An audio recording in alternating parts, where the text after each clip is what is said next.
walking without an agenda, with nowhere to go. Charles, I need somebody to pass these out. Can you pass those out? Alright, so when we were discussing, or actually I was reading this scripture in the Dhammapada that was talking about the law of karma, I ran into a beautiful picture. And this picture is actually from the Hindu wisdom tradition. Yes, you can have those for a small fee of $25. No, just so yeah, they're yours. I have the one that I was going to look at. Okay. Can somebody share with somebody? So yeah, it's synchronicity or blessing that I was studying the scripture about the law of karma, and then I ran across this beautiful picture that I like so much. So what you have here, obviously, you see a guy hanging from a limb, and he's hanging over this pool full of poisonous snakes. It looks like cobras in there. And then you have an elephant here with its trunk wrapped around the tree. I see a white rat and a black rat gnawing away at the branch. And then you have some kind of floating deity here that's extending his hand. And I see the bees are biting this guy or stinging this guy. And then there's a huge honeycomb up here. And if you look really closely at his face, the picture isn't super clear, but it looks like he's not really worried about the snakes or the elephant or anything else. He's got his tongue out. It looks like honey is dripping down from the honeycomb onto his tongue. He looks actually pretty happy to be in that situation. So I think that honey's pretty good. He's oblivious to the fact that he's hanging over a pool of snakes. So the teaching here is that this elephant is his past karma that's trying to rip the tree out of the ground.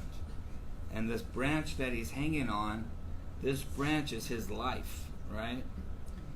And so past karma is affecting his life. It's affecting the whole tree. And so this past karma is something that he's having to deal with in the present situation, right? All the things, all his decisions, thoughts, and actions from the past are affecting the present situation.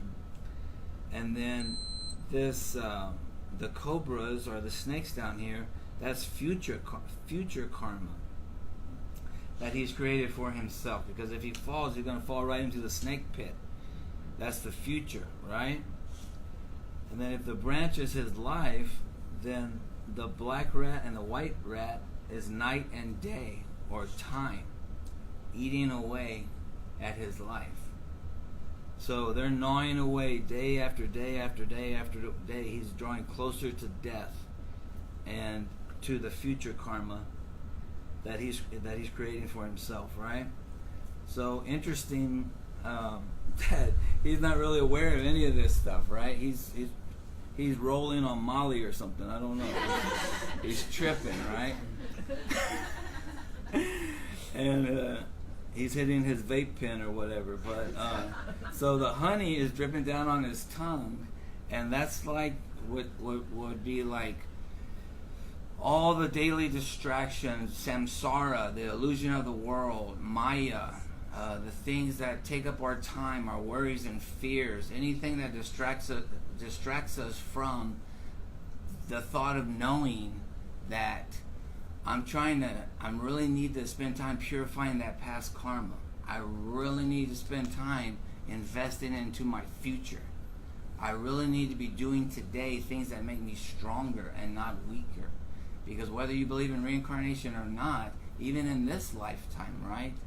If you go around punching people in the nose, you're eventually going to get punched in the nose, right? That's a no-brainer. And so this guy is oblivious to the fact that he needs to spend time in meditation. He needs to spend time in spiritual reading. He needs to spend time helping other people. He needs to spend time even maybe getting therapy or going to support groups or whatever it is. Because the future is coming, right? and that rat of day and night are eating away at his life. And so up here you have Vishnu, which is a Hindu god that has an outstretched hand, and he's saying, I'm here to help you. Look up, I'm offering my help to you. But he's also oblivious to the help that comes to him in his life. And I think the universe provides us with all kind of help, Go back to what I said about meeting my Lama, God, it's like, where would I be if that wouldn't have happened, where would I be if I would have met my beautiful wife, Diane? If I didn't have such wonderful children and nieces, and if there wasn't a curly-headed guy with blonde hair here today, every day I think the universe gives us something to work with. We just have to capitalize on that, And so that's a teaching here with this guy. So yeah, keep those, put them up on your bathroom mirror, take a look at them. I wouldn't worry so much about worrying about your past karma. You can never figure it out. I did have an interesting thing happen to me now as far as past lives go, okay? So believe whatever you want. I'm not trying to be woo-woo here or hokey-pokey or whatever. But I was working as a custodial job trainer at Haven for Hope. I was teaching the custodial trade, and I would take my